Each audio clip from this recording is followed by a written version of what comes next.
اور ہم بار بار کہہ رہے تھے کہ اس سے دوریاں بہت پیدا ہوں گی، تلخیاں زیادہ ہوں گی اور یہ باتیں پھر بہت دور تک جائیں گی۔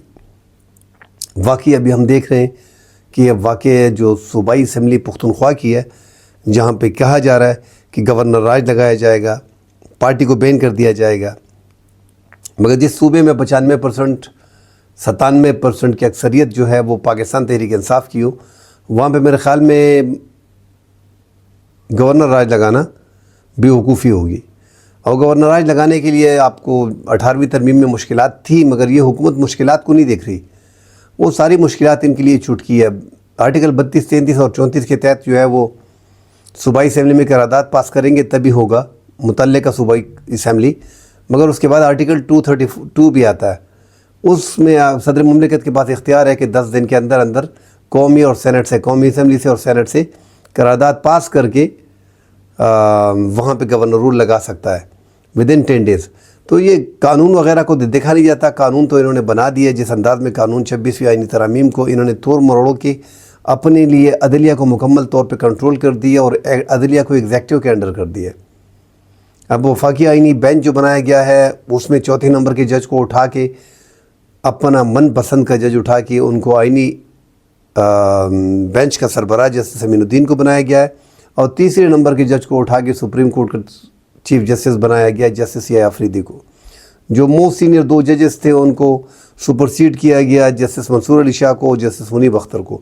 تو عدلیہ کو مکمل طور پہ کنٹرول کر لیا گیا تھا، اور یہ کنٹرول اس ٹائم سے آ گیا تھا جب قاضی فائز عیسیٰ تھے۔ قاضی فائز عیسیٰ نے 1 سال ڈنڈے کے زور پہ گزارا، جو ڈنڈا کا زور ہم کہہ رہے ہیں کہ تحریک وہ مسلم لیگ نون اور اسٹیبلشمنٹ کے ملی بھگت سے بیٹھا ہوا تھا، اور جو فیصلے ان کو چاہیے تھے وہی فیصلے قاضی فائز عیسیٰ نے اپنے دور میں کیے۔ انہوں نے ملک میں قانون کو تہس نہس کر کے رکھ دیا تھا۔ صرف وہ جو ہم کہہ رہے تھے کہ ثاقب نثار اور عمر تا بندیال انہوں نے پاکستان تحریک انصاف کے لیے فیصلے دیے، تو وہ تو پھر بھی بدنام تھے کسی حد تک، مگر یہ جو ہوا ہے، یہ جو قاضی فائز عیسیٰ نے اپنا 1 سال گزارا، یہ تو کریز سے باہر نکل کے ایسے لگا ہے کہ جیسے انہوں نے شرٹ پہنی ہو دوران سماعت، اور وہ بھی مسلم لیگ نون کی شرٹ پہنی ہو یا اسٹیبلشمنٹ کی شرٹ پہنی ہو، اور اس حوالے سے وہ فیصلے کرتے ہو۔ انہوں نے پاکستان تحریک انصاف کو دبا کے رکھا، ان کو جس حد تک ان کے ساتھ جو بغض زنات تھا، جس حد تک ان کو کھینچ سکتے تھے ان کو کھینچا، اور جس حد تک حکومت کو ریلیف دینی تھی انہوں نے فراہم کی۔ ہم نے ان کے بڑے فیصلے دیکھے، مخصوص نشستوں کا فیصلہ دیکھا، ان کے دور میں اس پہ عمل درآمد نہیں ہوا۔ ہم نے دیکھا 26ویں آئینی ترامیم کو کس طرح 63A کو 2 سال بعد قاضی فائز عیسیٰ نے اٹھا کے ذکر نظرثانی کس انداز میں منظور کی، اور کس طرح بینچ لگایا، کس طرح پریکٹس اینڈ پروسیجر ایکٹ میں ترامیم کرنے کا اشارہ انہوں نے حکومت کو کیا، پھر اس بینچ میں جسٹس امین الدین کو ساتھ بیٹھایا، اس کے بعد 5 رکنی بینچ کس انداز میں بنایا، اور وہاں پہ 26ویں آئینی ترامیم میں ان کو پتہ تھا کہ حکومت کے پاس مطلوبہ تعداد جو ہے وہ کم ہے۔ اس طرح اس سے تھوڑا پہلے 3 ایسی قومی اسمبلی کی نشستیں پاکستان تحریک انصاف سے چھین کی وہ مسلم لیگ نون کی جھولی میں ڈالی گئی تاکہ وہ آئینی ترامیم میں آسانی ان کو ہو، تو وہ بھی ٹریبیونلز میں کیس بھیجنے چاہیے تھے۔ اس طرح ٹریبیونلز اگر ہم دیکھ لیں 6 مہینے میں ٹریبیونل نے فیصلہ کرنا ہوتا ہے، یہ 9 مہینے ہو گئے، سال ہو گئے، ٹریبیونل فیصلہ نہیں کر رہے۔ کیوں؟ قاضی فائز عیسیٰ بیٹھے تھے۔ قاضی فائز عیسیٰ نے پنجاب حکومت، الیکشن کمیشن اور وفاقی حکومت کے کہنے پہ ان کے من پسندیدہ بینچ ٹریبیونلز جو ہے ان کے ججز لگائے لاہور میں ان کے لیے، اور ان میں ریٹائرڈ ججوں کو بھی لگا دیا تاکہ یہ مسئلہ پوری عمر کے لیے دفن ہو جائے، کیونکہ 110 قومی اسمبلی کی نشستیں ہیں جس میں تحریک انصاف کلیم کر رہی ہے، جس میں 84 نشستیں جو ہیں وہ پنجاب سے ریلیٹڈ ہیں۔ یہ 84 نشستیں جو ہیں اس کے فارم 45 جماعت اسلامی، TLP، پاکستان تحریک انصاف جو جیتی ہوئی ہے، اور دیگر سیاسی جماعتوں کے پاس ہے مگر نون لیگ کے پاس نہیں ہے۔ تو وہاں سے یہ ساری جماعتیں کلیم کر رہی ہیں کہ پاکستان تحریک انصاف جیتی ہے ان 84 سیٹوں سے پنجاب میں، مگر ان کو وہ سیٹیں نہیں دی گئی۔ اس طرح 16 سیٹیں جو ہیں وہ کراچی میں ہم نے دیکھی تھی کہ MQM کو 17 سیٹیں دی گئی راتوں رات، وہ پاکستان تحریک انصاف جیتی تھی، وہ ان کو نہیں دی گئی۔ تو یہ مختلف ایسی سیٹیں ہیں۔ اس طرح 4 جو سندھ کی اسمبلی ہیں، سندھ اسمبلی میں قومی اسمبلی کی، ان پہ فارم 47 پہ جاری کی گئی۔ اس طرح جو یوسف رضا گیلانی کی پنجاب میں ان کی فیملی کے قومی اسمبلی کے 2 اور ایک ان کی خود کی جو آج چیئرمین سینٹ ہے یوسف رضا گیلانی، وہ سیٹ انہوں نے چھوڑ دی ہے. ان 3 قومی اسمبلی کی نشستیں جو ہیں وہ فارم 47 پہ تحفہ دی گئی ہیں ان کو. تو تحریک انصاف کا یہ 2/3 اکثریت کا مینڈیٹ چھین کے ان سے لیا گیا. تو یہ سارا پروسیس ہم دیکھ رہے ہیں تحریک انصاف کو کس انداز سے دیوار سے لگایا جا رہا ہے. اس سے پہلے ہم نے دیکھا تھا عمران خان نے اپنے دور میں 2018 میں جب ان کی حکومت تھی، تو یہ ہائیبریڈ سسٹم جو اب ہم کہہ رہے ہیں کہ یہ ہائیبریڈ سسٹم ہے، یہ اس کی امپلیمنٹیشن عمران خان نے کی تھی. نواز شریف جب اقتدار میں تھے، شاہدہ خان عباسی اقتدار میں تھے، اس سے پہلے یوسف رضا گیلانی اقتدار میں تھے. وہاں تک جو تھا، اس سے پہلے پرویز مشرف نے 9 سال حکومت کی، اس سے پہلے نواز شریف صاحب تھے، پھر بینظیر بھٹو تھی، پھر نواز شریف تھے، پھر 88 میں بینظیر بھٹو تھی. یہ سارا اسٹیبلشمنٹ کا کیا ادارہ تھا، اسٹیبلشمنٹ کی انگلی پکڑ کے لے کے آئے تھے ان کو. مگر اس بار جب عمران خان آئے 2018 میں، تو وہ تھوڑا اسٹیبلشمنٹ کی جھولی میں زیادہ گر گئے اور ہائیبریڈ کا نظام جو ہے وہ متعارف ہو گیا. اور حکومت اسٹیبلشمنٹ اور سیاستدان اکٹھے کیا کرتے تھے اور کہتے تھے کہ ہم سیم پیج پہ ہیں، ایک پیج پہ ہیں. اسی طرح اب جو حکومت آئی ہے یہ اس سے بھی بڑھ کر ہے. یہ عمران خان کی حکومت کے 500% زیادہ اسٹیبلشمنٹ کی گورنمنٹ ہے. یہ پرو اسٹیبلشمنٹ گورنمنٹ ہے.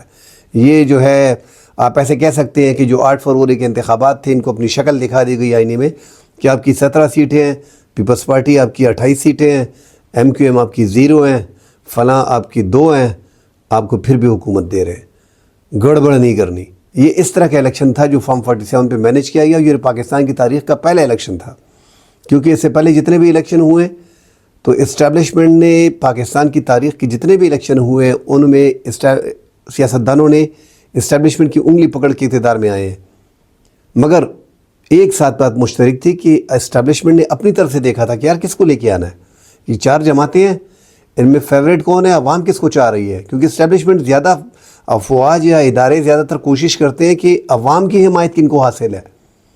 تو جب انہوں نے دیکھا کہ بینظیر بھٹو کی 88 میں تھی، 92 میں نواز شریف کی تھی، پھر 96 میں نواز شریف کی تھی، پھر بینظیر بھٹو کی تھی، پھر ماشاء اللہ آ گیا، پھر زرداری کی، پھر نواز شریف کی، پھر تھوڑی بہت عمران خان کی، اس طرح سپورٹ کیا گیا. یہ جو 8 فروری کے انتخابات ہوئے ہیں 2024 کے، یہ تاریخ کے پہلے الیکشن ہے کہ یہاں پہ اسٹیبلشمنٹ نے MI سے، FIA سے، ISI سے مکمل چھانبین کرنے کے بعد ان کی پارٹی کو توڑا، سب کچھ کیا. اور ایجنسی رپورٹ کے باوجود کہ PTI ٹھیک ہے، اچھی جا رہی ہے، اس کے باوجود ان پاپولر جماعتوں کے سر پہ ہاتھ رکھا تو اسٹیبلشمنٹ کو بڑا ڈینٹ لگا.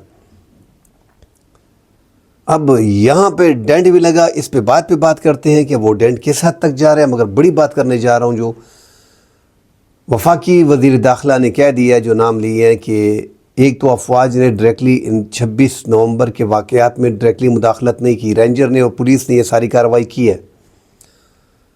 حالانکہ اس سے پہلے شہباز شریف فرما چکے ہیں کہ آرمی چیف کی بدولت ہم نے یہ جو ہے اس شرپسندوں کو، ان فتنے کو کنٹرول کیا. مگر عوام کی تھوڑی مزاحمت دینے کے بعد تھوڑا سا اس میں چینج کیا گیا ہے کہ رینجر اور پولیس تھی. اور ساتھ ایک بڑا دعویٰ کیا کہ مراد سعید سینکڑوں اپنے جو ہے شرپسندوں، اکثریت پسندوں کے ساتھ آئے ہوئے تھے مراد سعید، اور وہ اس میں شامل تھے. تو یہ کوئی انہونی سی بات ہے. دیکھیں پاکستان کی ایجنسی دنیا کی ٹاپ ترین ایجنسیوں میں ہے اور پاکستان کی ایجنسیاں جو ہے وہ یاد ہیں. میں اس لیے حیران ہوں کہ اب تک ہم جو ہے وہ مراد سعید کو پکڑ نہ سکے.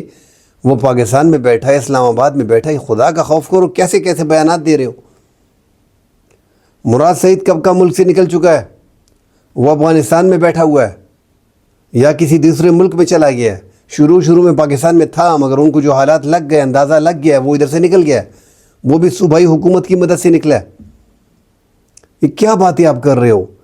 اب ٹھیک ہے ان پہ کیسز بنانے تو بناؤ، مگر ایسے بیانات سے حکومت کی ریپو خراب ہوتی ہے. مزید الزامات آپ پہ لگتے ہیں کہ آپ یہ کر کیا رہے ہو. آج کل IT کا دور ہے، ہر بندے کے ہاتھ میں موبائل ہے، ہر بندہ جانتا ہے کہ ملک میں کیا ہو رہا ہے. اب تو پاکستان کے کھیتوں میں اگر کوئی بندہ بیٹھا ہوتا ہے، موبائل اپڈیٹ انٹرنیٹ پہ دیکھ لیتا ہے کہ یار کون سا جماعت کیا کر رہی ہے، کس کے ساتھ زیادتی ہو رہی ہے، ظلم کون کر رہا ہے، بربریت کون کر رہا ہے، فائرنگ کون کر رہا ہے، ہاتھ کون ملا رہا ہے، کیا کہا جا رہا ہے، گولی نہیں چلائی جائے گی، گولی چلا دی گئی. یہ سارے معاملات عوام دیکھتی ہے. 8 فروری کے انتخابات میں کیا ہوا، یہ کسی دور گاؤں میں مچ پہ بیٹھا ہوا آدمی بھی آپ کو بتا دے گا کہ 8 فروری کے الیکشن کون جیتا تھا. مگر اسٹیبلشمنٹ ان کو حکومت دے نہیں رہی. سیدھی سی بات ہے, اس میں کوئی دو رائے نہیں ہے کہ اس بار اسٹیبلشمنٹ ان کو حکومت نہیں دے رہی. جہاں تک مراد سعید کی بات ہے تو مراد سعید اس ٹائم پہ ملک میں نہیں ہے, وہ افغانستان میں موجود ہیں اس ٹائم پہ, اور ان کے خلاف اگر FIR کاٹنی ہے اس حوالے سے آپ نے بتا دی ہے. مگر یہاں پہ یہ نہتے لوگوں پہ جو فائرنگ کی گئی ہے اس میں کوئی دو رائے نہیں ہے. پاکستان کی جمہوریت میں اس پہ آواز اٹھانی ضروری ہے, چاہے یہ ہائیبریڈ نظام ہے چاہے جو بھی ہے, مگر یہ جو ظلم زیادتی ہوئی ہے, عوام پہ سیدھی گولیاں ماری گئی ہیں, یہ پاکستان کی جمہوریت میں ہم نے نہیں دیکھا تھا, اور اپنی اداروں سے یہ ایکسپیکٹیشن ہماری نہیں تھی. کیوں نہیں تھی؟ کیونکہ ہمیں لگ رہا تھا, ہم نے کبھی نہیں دیکھا کہ ہمارے اداروں نے کسی عوام پہ ڈائریکٹلی گولیاں چلائی ہوں. یہ پہلی بار تاریخ میں ہوا ہے, اور ہم نے جب دیکھا ہے کہ اس کا نقصان بہت زیادہ ہوگا, اور وہ نقصان ہم بار بار تیسری چوتھی ویلاگ میں بتاتے آ رہے ہیں.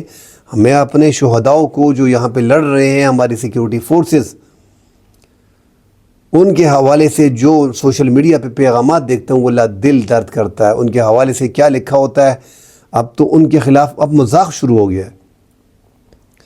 اب یہ مذاق کیوں شروع ہو گیا ہے؟ ایک تو 26 نومبر کا واقعہ ہو گیا تھا, اس پہ ندامت کی بجائے ان پہ ہنسنا شروع کیا گیا.